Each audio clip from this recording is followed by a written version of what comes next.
All right. Well, last week, Jillian did it. But I'll find out where we left off. Here, share screen. And there.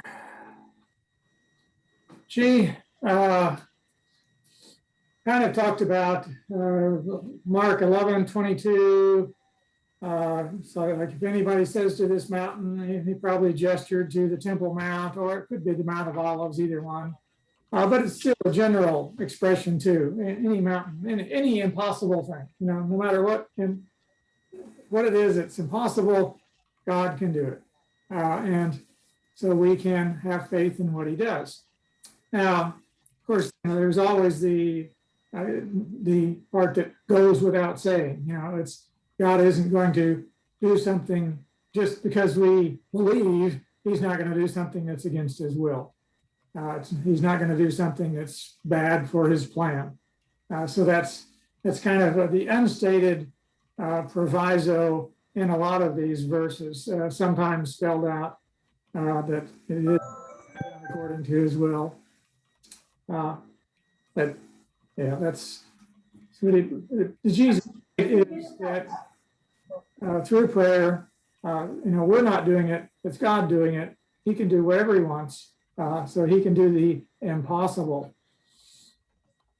So we should, when we ask, verse 24, when we ask in prayer, we should believe, and then we will receive what God has wants us to have. Verse 25, when you stand praying, this is a kind of a third saying that Jesus adds in here. If you hold anything against anyone, forgive them, so that your Father in heaven may forgive you your sins. I was in a discussion with Ezra on Sunday, I guess. Why is this particular saying here? And it could be because Jesus has just talked about the destruction of the temple, the Jerusalem temple, and there would be a lot of hard feelings regarding that. And so this is kind of being said there for Mark's audience too. When you stand praying, if you hold anything against anyone, even if it's as severe as destroying the temple that you prized so highly, you still need to forgive. We should not be harboring grudges in our heart. We should not be praying curses upon them, because God has forgiven us of the offenses against Him. We should also be willing to forgive those who offend against us. And some, I marked there verse 26 kind of in brackets. Most manuscripts do not have verse 26 in there, but whenever they marked, numbered the verses in the Bible, they were using a version that had all of the verses, and it's just similar to Matthew 6:15. If you don't forgive, then God won't forgive you. So it's of course it's in Matthew. It's true. The question is whether it's also in Mark, and apparently the oldest manuscripts don't have it in Mark. Whenever the copyist was copying Mark, maybe he was copying from memory and added the material in Mark, or sometimes those differences in manuscripts start as a marginal note. The scribe is saying, oh yes, and Matthew says this, and putting it out in the margin.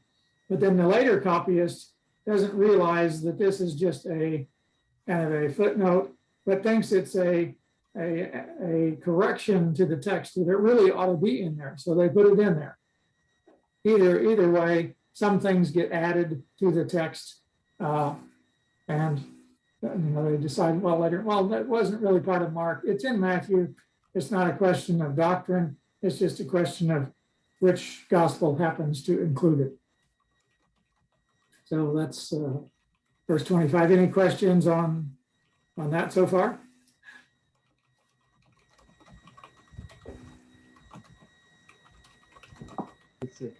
All right, we'll Question go. that Oh, yes. sorry. Question that I often hear regarding verse 25 is God's forgiveness of us dependent on our forgiving others? Yes, that's a tough question, but yeah, it does get asked. And one answer is that if it's dependent on us really forgiving as well as God forgives us, we'll never do it.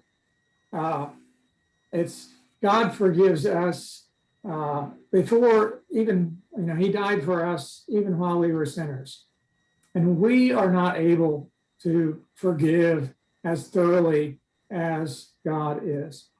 So if that's the requirement, then we're all doomed.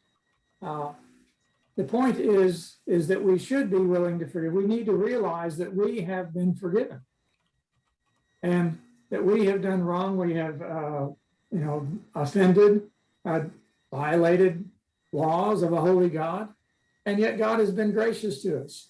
And the better we realize how much grace has been shown to us, the more willing we are to forgive others. That we do not do it perfectly, although we might like to. Some people, sometimes we can seem to indeed forget, but most times we cannot forget.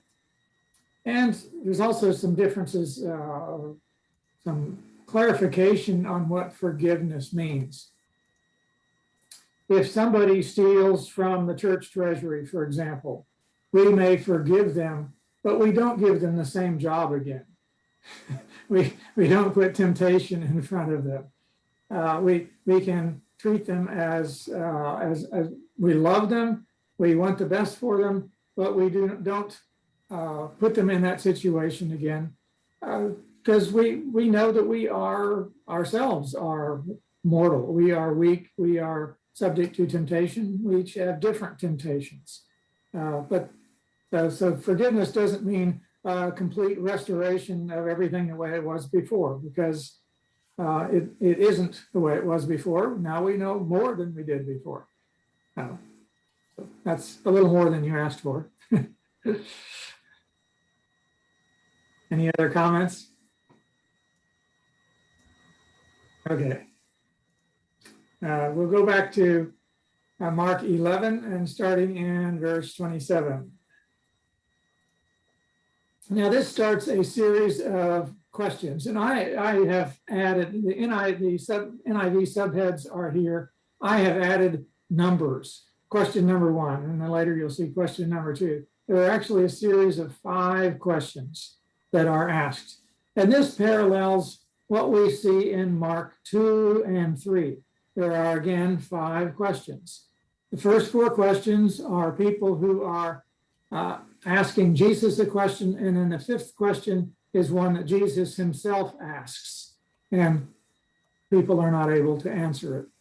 So there's some kind of parallel. There's not an exact parallel that one kind of question corresponds with the other kind, but it's interesting that both of them have a series of 4 plus 1. And here in Mark 11 and 12, the series kind of decreases in intensity. It starts with a stronger challenge and then finally goes off to one kind of a neutral question. But still, part of the point is that the Jewish leaders are opposed to Jesus. They're trying to trap him in what he is saying so that they can get him in trouble. Verse 27, here Mark reminds us that this is related to the temple. In Jerusalem, while Jesus was walking in the temple courts, the chief priests, the teachers of the law, and the elders, so this is like all the categories of Jewish leaders, they came to him and asked, verse 28, by what authority are you doing these things? Probably referring to clearing out the temple, clearing out the money changers out of the courtyard that we heard about last week. or they could also be referring to his teachings as well. Who gave you the authority to do this? So they were upset. They're also maybe looking for something to accuse him with in his words. But Jesus replied, and actually in this society, questions were a kind of a challenge to the personal authority of people. It's happened in Greece among Greek leaders, and here we see it in the Jewish world as well. Questions were kind of a challenge, is kind of a one-upmanship. I have control of the conversation by asking the question. You have to answer, and so people, how can people respond to that kind of challenge? Is kind of a system of who's got the greatest honor or respect in the community. But Jesus replies with another question, a counter question, which Jews, we also see in some of the Jewish literature too, the Talmud. Sometimes one rabbi will counter with a different question, and the implication is there's some relationship between these two questions. It's not just a completely different subject. So Jesus replied, I'll ask you one question. So he's also asking about authority. So answer me. I'll answer that question, he says, and I will tell you by what authority I'm doing these things. I will answer your question.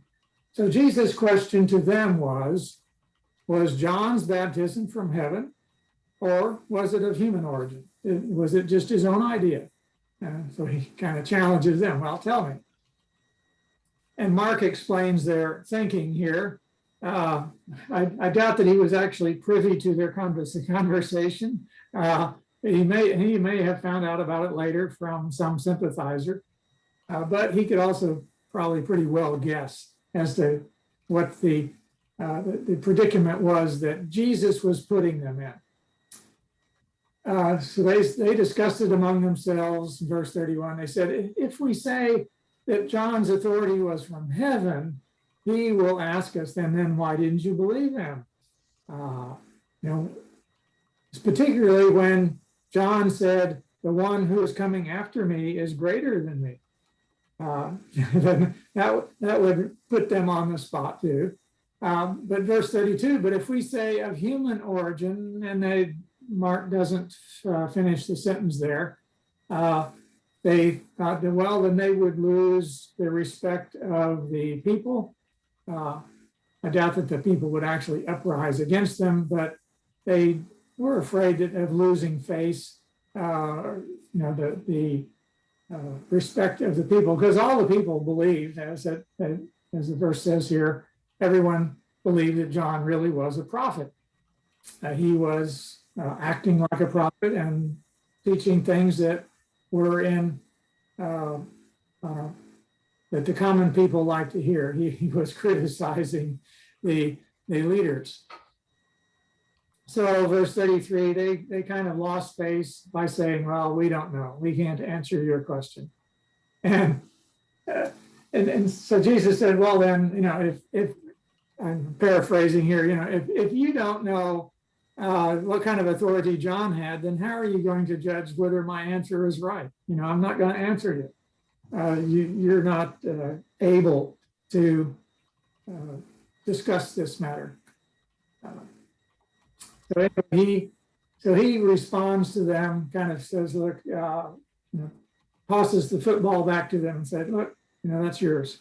So he comes out well in this debate. They are not able to answer him. Okay, Mark. What would have happened if he asked or answered that my authority comes from my Father? That's a good question. Because he does say that in John. Mm-hmm. He is more direct about that, and so then they have an altercation about that kind of authority too. There's, you're we don't know who your father is. Your father is a Samaritan. They accuse him of being an illegitimate child. And then he responds too. So, well, your father is the devil. There's a an exchange in John, kind of like that about authority. But at least, yeah, and Mark doesn't report that particular interchange. Mark, Yes, yes, please. before you go on, can I ask a question about, make a comment about 26 or 27? Sure. Yeah, that, now, does that mean about the forgiveness? That means that, does that say that you forgive even if you don't trust? Right, yeah, that was kind of like a distinction I was trying to make. You can forgive the person, you wish them, you wish God. You don't hold it against them, but you Yeah, don't trust. Yeah. Yeah, but you don't trust them in that particular situation, you know, it's, if the person has a personal weakness, yeah, you don't necessarily trust them in that kind of area. Okay, you don't judge them about their weakness, you just forgive them and go on. Yeah, you know, like if the person has embezzled from the church treasury, they could still serve in some kind of capacity that does not involve money.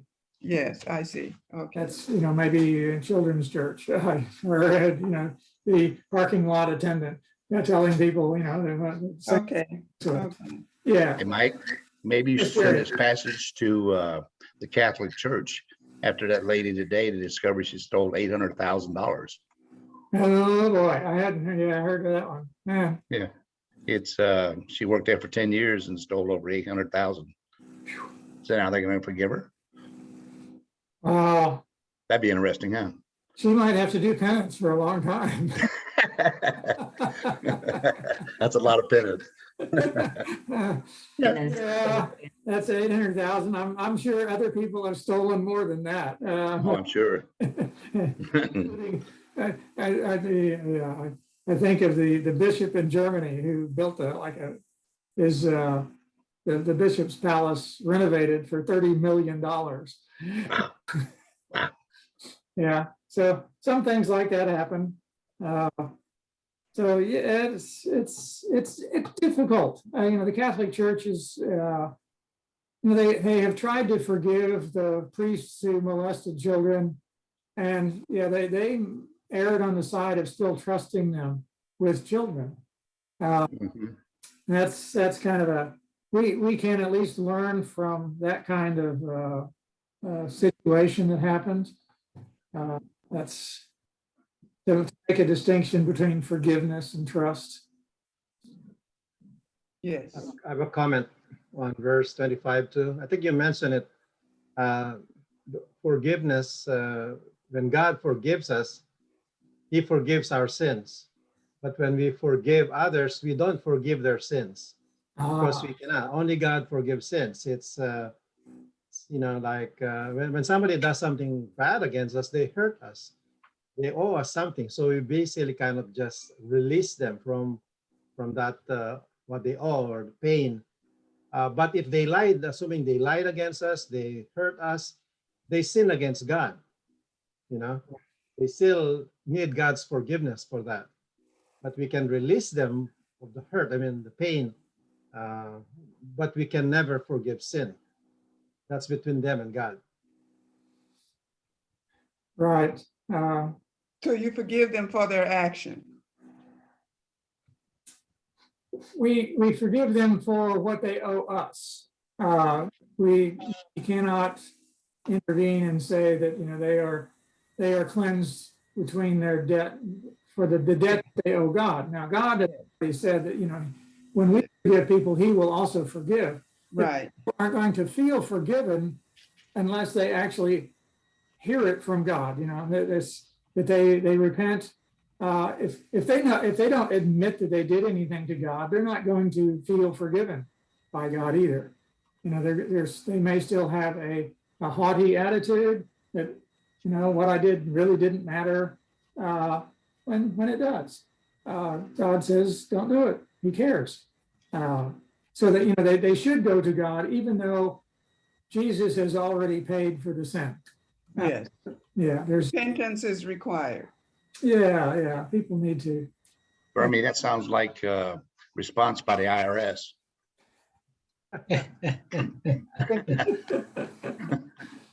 Yeah, but the point there too is when we say to the person who hurt us and we say, I forgive you, that should not mean to them that their sins are forgiven.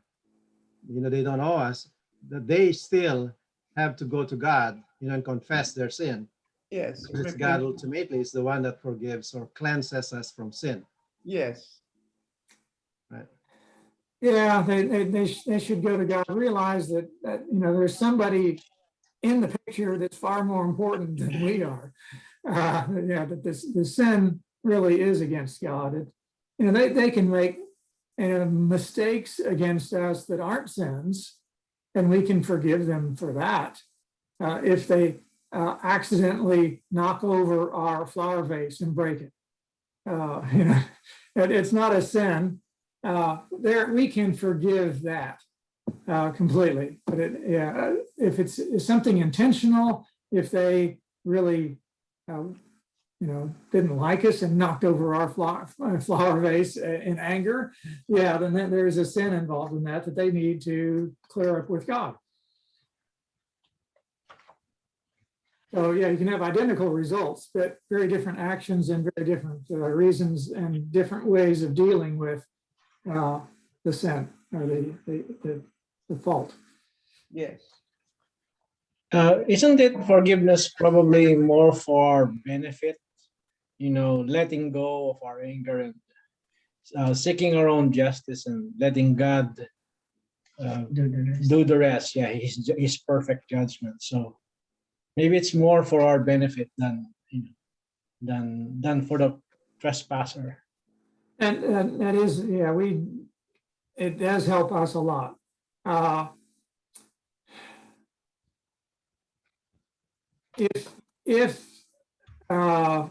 If someone did us financial damage and we know they have the ability to pay, then I don't think that we automatically have to forgive what they have done. We can still love them, we can wish them well, but we can still say, well, you really owe me $3,000 for mashing my car, or whatever they did. When we know they have the ability to pay, and because then something else enters the picture, because they are refusing to do what's their responsibility too, and then that becomes a sin, a different kind of sin than the initial damage. So there are fine lines there. We are not just to let people off the hook simply because we go into a store that is owned by a Christian, and we go into the store, we take the item off the shelf and we walk out, and he said that the owner says, hey, you owe me $3 for that. Oh, well, you're a Christian, you should forgive me. That kind of manipulativeness is not what Jesus is talking about. That's not kind of forgiving. That's not, Mike, yeah. if you're supposed to treat your brother as yourself, and you yourself do something that you don't forgive yourself for, how do you forgive your brother if he does the same thing? Yeah, that's a good one. That's true. We often hold things against ourselves, and that can be false guilt, that where we are falsely blaming ourselves for something that we really shouldn't blame ourselves for. We did the best we could and something still didn't work out right. We can have false guilt. But even for things that are true, and we really did it wrong, and we just cannot forgive ourselves for that. Yeah, you are right. That does not mean that we should treat others people the same way. The point of the golden rule, is the way you would want them to treat you, is kind of there's a principle behind it. We don't read it literally. An illustration I was taught back in college was that if I like red wine, it doesn't mean that I need to give everyone else red wine, even if they don't like it. We don't read it that literally. We treat others the way that we should be treated. And if we should forgive ourselves, then yes, we should forgive other people. In our imperfect ability to deal with our own selves, it is not an excuse for dealing with other people similarly. Okay. I'll buy that. You bring up a good point. Yeah, we don't always love ourselves as well as we should. Marianne, I think Marianne is raising her hand. Oh, okay. So, Yes. yeah, since we are Your picture is talking, really small on my screen, so it's hard Yeah. for me to see that hand. since we're talking about forgiveness, this is just also a follow-up on my husband. Forgiveness is not reconciliation too. Like, for instance, for a physical abuser, Yes. you know. So oftentimes it's just to release that hurt, and then you just have to move on. So you have to forgive this person. So anyway, I've known a lot of people who have been abusive to their wives. They really have to separate because they might, but it doesn't mean that you can not forgive them. You just have to forgive them for what they did and move on and just avoid that person. It's like Ezra was saying too, part of the Follow up with forgiveness is our own self, that we're not struggling under this acid that is going to eat us on the inside. When people nurse grudges and they don't have the power to get back at people, it becomes a self-destructive thing inside of them. We have to say, well, that's the past. They shouldn't have done that. Let's go forward as best we can, but as best we can may well include avoiding the person. We don't trust them in that kind of situation again. Marianne, does that mean Ezra's in trouble? no. I just Well, what I read was that stuck to my mind was that forgiveness actually, they say, is between you and God, and the offender doesn't even need to know that you have forgiven. It's not a requirement. It's really between you and God. Forgiveness. The offender trespasser is not even required to be in the equation, or it's just between you and God. That's interesting. Yeah, you don't necessarily have to tell them that. Like if you've been abused, says, "Oh yeah, I forgive you," and then the abuser will assume too much from that, or use it as leverage against you.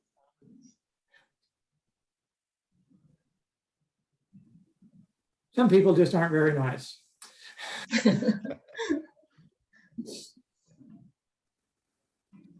Okay. Any more on that subject? Just one sentence. Jesus on the cross. Oh yes. Father, forgive them, for they don't know what they're doing. In my mind is, of course they know what they were doing. They were crazy. They were trying to kill Jesus and so forth. So, kind of Jesus showing what grace is, in that deeper understanding of God's love and grace, that he forgives us in spite of our human weaknesses and faults and so forth, not from our own efforts. But we are not God. That's the thing, because God's forgiveness is different from our forgiving other people. When he forgives us, he embraces us. As Marianne, there is reconciliation, when it comes to you and God, his forgiveness by grace. But with human beings, different, because people tend to be abusive. You can forgive, but doesn't mean to say, "Hey, I forgive you, did this." Doesn't mean that our friendship will be as the same as before, because there's no trust. But with God, it's entirely different. We can trust God, and God's grace is so powerful as far as all our sins. Right, yeah, God actually can't be hurt by us. He can be, we can disappoint him, but we can't really damage him in any way. So it's, yeah. Uh, sometimes actually my prayer is, Father, forgive them for they know what they are doing. Oh, that's hard. That's hard. That's harder. That's hard, actually. That's hard. Father, forgive them for they know what they are doing. I know what they're doing. Yeah. Forgive them anyway.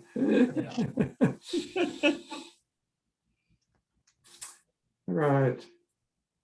Let's see. Where were they? Oh yeah, we were there at the end of verse 33. So Jesus didn't say, "No, I won't tell you by what authority I'm doing these things." So this was this end of that particular challenge. Then after that challenge, Jesus then tells a parable that is really against those Jewish leaders who just challenged him. So he's, and they saw very clearly that the parable was pointed against them. Unlike some parables that were designed to, hide Jesus' meaning, this one was designed to make it quite clear what he was talking about. And he starts off with a kind of a parable that Isaiah had told, Isaiah 5, which I have in the box over there on the right. I will sing for the one I love a song about his vineyard. My loved one had a vineyard on a fertile hillside. He dug it up, cleared it of stones, and planted it with the choicest vines. And in Isaiah's parable, God is the one who is doing this. Israel is the vineyard. So he created the nation Israel, planted it with the choicest vines. He built a watchtower in it, cut out a wine press as well. He looked for a crop of good grapes, but it yielded only bad fruit. So this was Isaiah's picture of Israel. They weren't producing fruit. Jesus starts off with this setting, but he changes the parable. The vineyard then has good fruit, but it's the people, the farmers in charge of the vineyard are the problem. So we can read it there in chapter 12, verse 1. Jesus then began to speak to them in parables. He only tells one here, but a man planted a vineyard. He put a wall around it, dug a pit for the wine press, built a watchtower. He's got key words in there that would help the listeners know that he was referring to Isaiah and that they should expect the vineyard in some way to represent Israel. Then he rented the vineyard to some farmers, moved to another place. So Jesus is changing the setting of the parable a little bit there. At harvest time, he sent a servant to the tenants to collect from them some of the fruit of the vineyard. It could be actual fruit, or it could be jars of wine, or it could be money that they had sold. But verse 3, they seized him. They seized this servant. They beat him, sent him away empty-handed. They were refusing to pay their rent. And he sent another servant to them. They struck this man on the head, treated him shamefully. He sent still another. So Jesus is kind of piling on the exaggeration here to show how extreme this was. And it parallels what Israel was doing. Israel continued to sin against God, and God continued to send prophets to them. God continued to care about how the nation was. He wanted them to be better. Verse 5, he sent still another, that one they killed. He sent many others. Some of them they beat, others they killed. This is far beyond the normal expectations of what a first century landowner would do. So verse 6, he had one left to send, his son, whom he loved. He sent him last of all, saying, well, they will respect my son. But the tenants said to one another, this is the heir. Come, let's kill him, and the inheritance will be ours. Scholars kind of debate as to what kind of legal precedent there might be for them, them getting the vineyard instead of the owner, simply because they had lived there and there was no heir. It's all speculative. Part of the problem is Jesus is telling a parable that has extremes in it, and the tenants were not acting logically, so we cannot press all their details exactly right.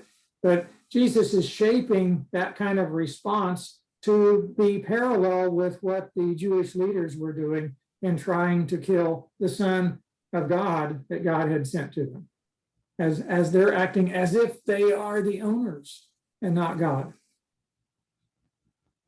So these tenants said, let's kill the son and the inheritance will be ours. They took him, killed him, and threw him out of the vineyard. So that's kind of parallel to what happened to Jesus. They actually took him out of the city of Jerusalem and killed him. But either way, the point is that these tenants were increasing the offense against the owner of the vineyard. Verse 9, what will the owner do? He will come and kill those tenants and give the vineyard to others. So there's kind of an allegory here in the parable. These tenants correspond to the Jewish leaders. So God will kill the Jewish leaders and give their vineyard to others. Whether it's the land or whether it's the leadership of God's people, however they are defined, something like that. But it's not just a Jewish Gentile, separation there, because the new leaders of the church also included Jews. So they were leaders who believed in Jesus, who respected the Son.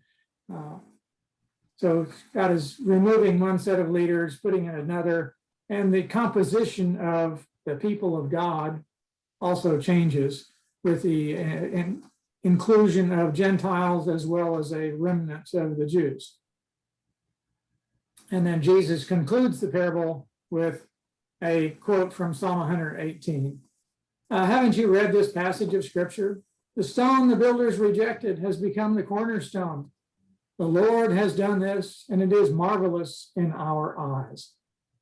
Then the chief priests, the teachers of the law, and the elders looked for a way to arrest him because they knew he had spoken the parable against them. But they were afraid of the crowd, so they left him and went away. This quote from Psalm 118, the stone the builders rejected has become the cornerstone. The word for cornerstone can mean several kinds of important stones in the building. Sometimes it referred to the keystone on top of an archway that kind of held it all together. And a stone that was kind of not shaped properly for the foundation could then be used for the keystone, because if the stone wasn't exactly parallel, you can't use it for the foundation. But if it's kind of skewed, so bigger on one side than another, then it works well in the keystone of an archway.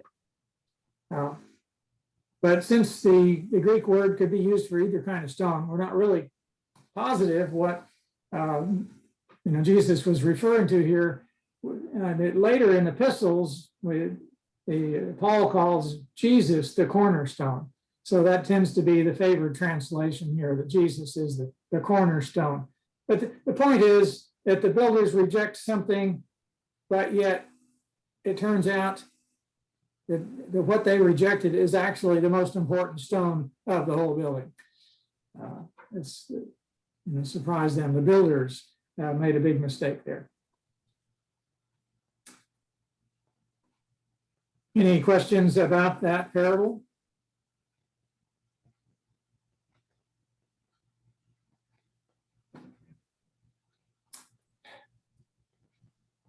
I think in my Gospels class, I point out that this is the kind of parable it's very difficult for us to apply, because the meaning of the parable is so set in the first century situation that there's nothing in there for us to do. We are not likely to kill the son who was sent to the vineyard. We're not in a position to do that. So how do we apply this? Well, I think about the best we can do to apply this is to respect the Son, realize that he is God's agent, he's in charge, and we have a responsibility to bear fruit to him, through him. But that's, taught better in other passages, I think. So in this particular parable, we can't really apply it ourselves. And it makes it more difficult to preach from this kind of parable too. Because, what do we do with that? We can criticize the Jewish leaders that aren't around anymore. We can say, well, it's legitimate that there was a change of leadership because those leaders weren't doing what God wanted them to do. They weren't giving God the fruits that he wanted. Anyway, those are all taught better in other passages. Can we just maybe we can further tie it with the shift from the old covenant to the new covenant? The Jewish religious leaders, in most cases, have behaved that way in their misunderstanding of the old covenant and the whole system, the whole legalistic aspect. And so that has to be, that system, the old covenant, has got to be made dead, obsolete. And now comes the new covenant, the ministration of the Spirit to replace that, where Jesus is the center, the focus, instead of the old covenant or the law. Will that be an okay explanation, additional? Yeah, it's kind of two distinct things there, though. One is the old covenant would be obsolete even if there were good leaders for it.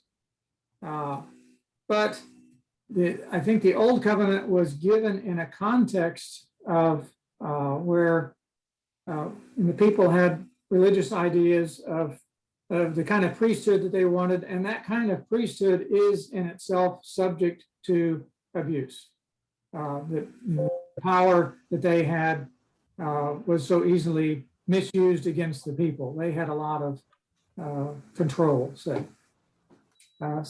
they're related, but somewhat distinct. The old covenant would have been done away anyway. I say, of course, that anyway, it would never happen that there were a long series of good leaders, because the people did not have God's Spirit. They were not in the covenant they had.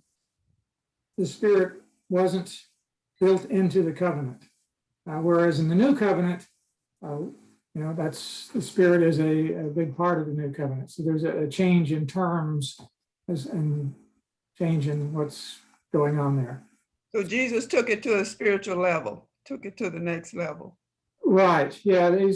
There has to be more in there than just our human effort. The ritualistic behaviors was not, when he said he came to fulfill the law, not to do away with. Yeah, the ritualistic behaviors can make people focus on rituals, on physical superficialities instead of the heart.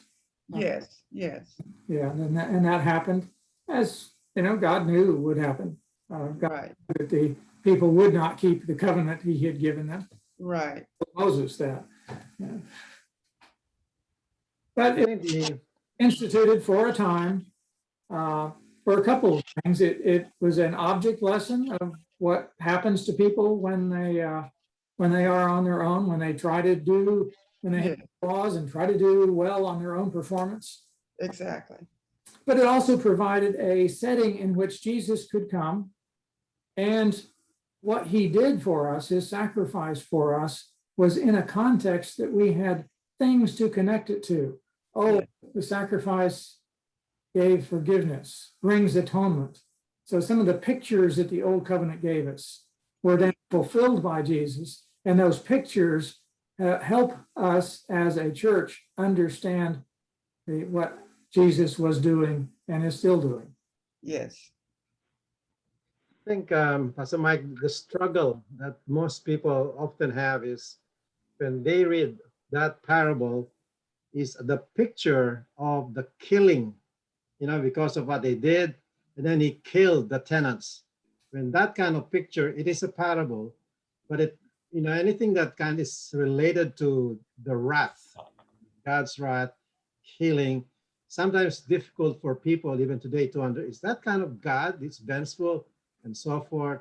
So it's nice to understand. Wait, this is a parable. This is trying to explain something, not showing the wrath and anger of a angry God, but it shows his anger of the whole religious system that has to be put to death. I mean, that's more palatable. Although God, God is God and he can kill. I mean, that's his, I won't question his decision. That's his decision. But sometimes we struggle with that picture of a killing God, Yeah, I'm glad you mentioned that. And for those who are wondering, it's referring to verse 9. The owner of the vineyard will come and kill those tenants and give the vineyard to others. So yeah, Jesus is using exaggeration here as well as earlier about all the killing this series of servants sent to collect the rent. So we should not read this every detail literally as what God is going to do. If God came and killed those tenants, yeah, I mean, and it so happened that the Jewish leaders in Jerusalem were killed in AD 70. But most of the people Jesus was talking to in, say, 40 years earlier, most of them would have died of natural causes before then.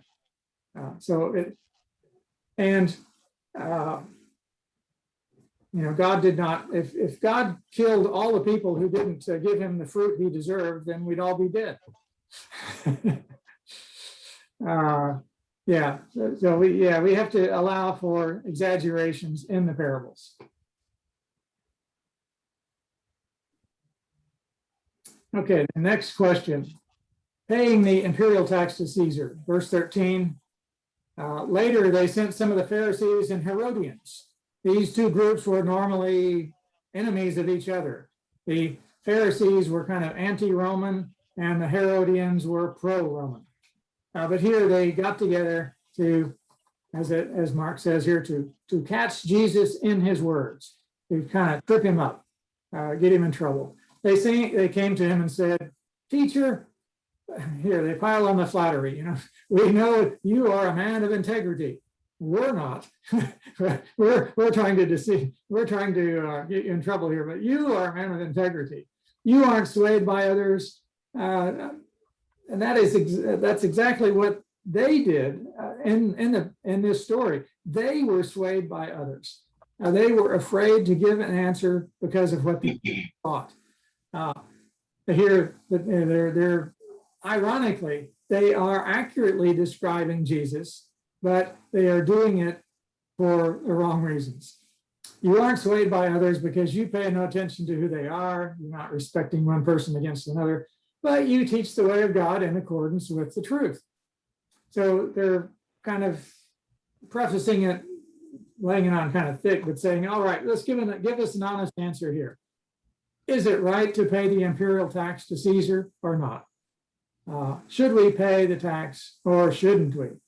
So if Jesus said, yes, we should, then he would lose respect of the common people who were against Rome. If he said, no, we should not pay, then he could be accused of inciting a rebellion, a tax revolt against Rome. So either answer could get him into trouble with one group or another. But Jesus didn't know our tax rate back then, huh? I think that from what I read, they had a higher tax rate than we did. Should we pay or shouldn't we? Jesus, hypocrisy. It says, why are you trying to trap me? He said, yeah, bring me a denarius, the coin that was used to pay the tax, and let me look at it. Well, okay, they brought a coin. They probably had carried one with them. And he asked them, whose image is this? Whose inscription? Caesar's, they replied. And Jesus said to them, he didn't directly answer their question here. Give back to Caesar what is Caesar, and what to God, and to God what is God's. And they were amazed. It says, surprised, speechless.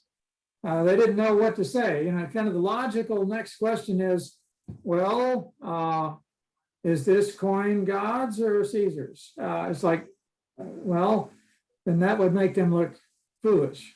Like they didn't even know the starting point of the discussion. So what is Jesus saying here? And scholars disagree on what he's saying because of what he says is so enigmatic. It's like a riddle. Some say that, well, everything belongs to God. That we ourselves are made in the image of God. Therefore, we should give ourselves to God. Even the coin, the earth and all the fullness in it, it belongs to God. So even that coin belongs to God. So if we really recognize that, then we should give that to God and give nothing to Caesar. I don't think that's what Jesus meant. Paul later in the epistles talks about how we should pay taxes. But if we gave all coins, say, well, to use the example of the store, going into the store owned by a Christian, we take an item off the shelf and we walk out the store with it. And the owner says, hey, you owe me $3. Oh, well, the only money I have belongs to God. So I can't give it to you. We can take this kind of thing too literally and lock ourselves into a all this or all that position, when really there needs to be some balance. Balance isn't always a good word, involved in how we look at this. Do we benefit from the economy that the Roman Empire has? Well, yes, we could say we don't like how much they tax us, but we do benefit from the fact that they keep the Parthians from invading and taking all our stuff. So there's a positive thing there, and even in the Roman army being in Israel, they are at least protecting us from the other empire. And Caesar meant it. We are carrying it around in our pocket because we think it has value, and we aren't giving it all to God. We still think it has value, and we are. So it's fair that we can give some of that back to Caesar. Say, look, yes, civil government does have a useful function for us. Now that's, of course, a whole can of worms with taxes. Nobody likes to pay taxes. And Jesus didn't really answer the question. So he kind of leaves it open for discussion. Any comments from you on that?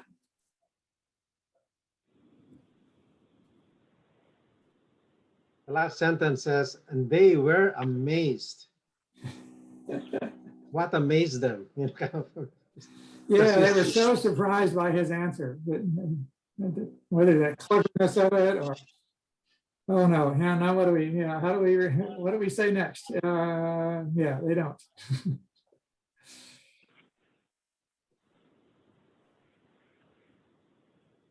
Yeah, it's interesting. He never answered the question directly.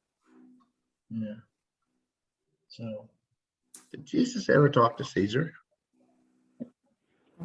I missed the first part of your question. Did Jesus ever talk to Caesar?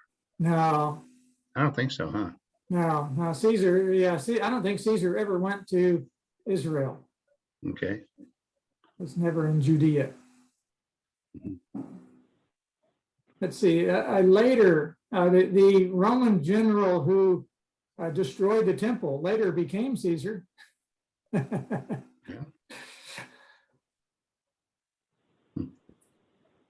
Some of them might have passed through. They had wars earlier between Julius and Anthony in Egypt. I don't know whether I think they traveled by ship there, but I'm not sure. Anyway, yeah, Jesus, Caesar was not in Judea at the same time as Jesus. these scriptures as they were inspired to be written by the Holy Spirit. When they were being written, I'm